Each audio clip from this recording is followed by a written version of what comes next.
So to finish off this Betweenlands series, I want to go over the 3 bosses that are added in this world, and that is the Dreadful Peat Mummy, the Primordial Netherlands, and the Sledge Menace. Now I've already talked about the Dreadful Peat Mummy. It's very simple to spawn. All you do is drop a mummy bait on the surface of the ground in either a marsh or a Sledge Plains biome, and of course he's just a really tough mob that you have to deal, but he will drop some Shimmerstone, about 3 to 6, Ring of Summoning, and an Amulet slot. Next we have the Primordial Netherlands. Now this guy resides in the White Fortress, which is right in front of me. Now these are pretty hard to find. You'll find them in the marsh biomes, and they're full of loot and mobs, but of course the boss is at the top. So this fortress is pretty big and empty on the inside.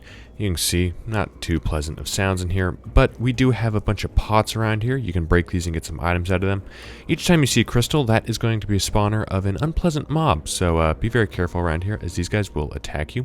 And as you'd expect, the higher up in the tower you go, the better loot you'll find. As you can see, we have a chest here full of a bunch of good items.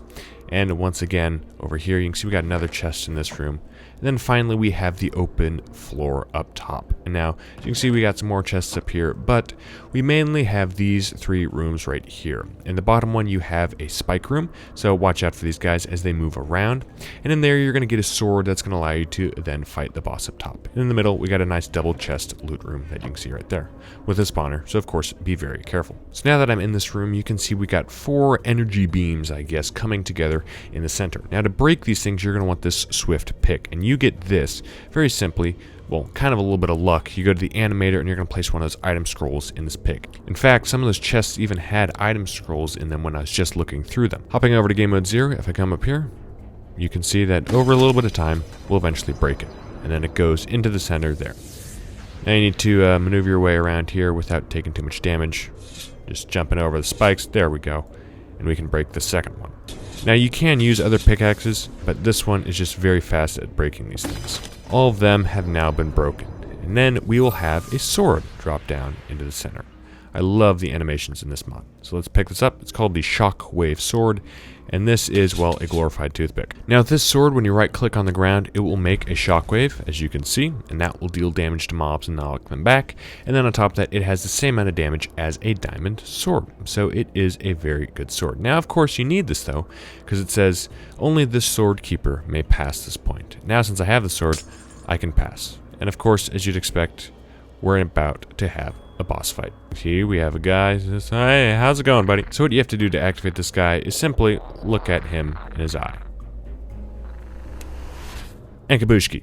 Now, we're about to fight this guy. Okay, I guess it's a little unfair that I'm in game mode 1. So I had the 3 bosses to fight, which one of them isn't even in the game yet. This is the hardest one to fight because you're on top of a tall tower, it's dark, and once you start, you're either going to die or win. So the concept behind beating him is pretty simple. All you have to do is wait for his little minions to shoot at you, and then once you left click on the projectile, which if you don't in time and it hits you, will deal some damage and knock you around. But if you do, it'll surround your head, and then all you have to do is left click again to launch it at his shield. And then this will put a hole in his shield, which you can attack through with a bow or a sword or whatever. And every time you break his shield, he'll drop down, allowing you to hit him through that hole. But be careful, because when you hit a shield, you will not damage him, and you'll take a good amount of damage and get knocked back. Now, when he drops down, he will also damage you with a little ring that shoots out from him. Because as you can see, I failed here, because I didn't know he was that tough. Because keep in mind, I was wearing diamond equivalent armor and had that powerful sword. So, just a heads up. But I also played pretty stupidly. I don't know, whatever. The third boss is not fully implemented in the game, the Sledge Menace, because the Sledge Plain clearing doesn't exist, and that is the place where you'd find the Sledgen. So sooner or later, that boss will be implemented, but there is another structure that is full of mobs and loot for you to explore, and that is the Crag Rock Tower. Now this tower is pretty simplistic. What the heck and whoa. Now I'm going to take some night vision before I enter this because it is pretty dark. So you've got 2 similar staircases that'll lead up to this main section right here.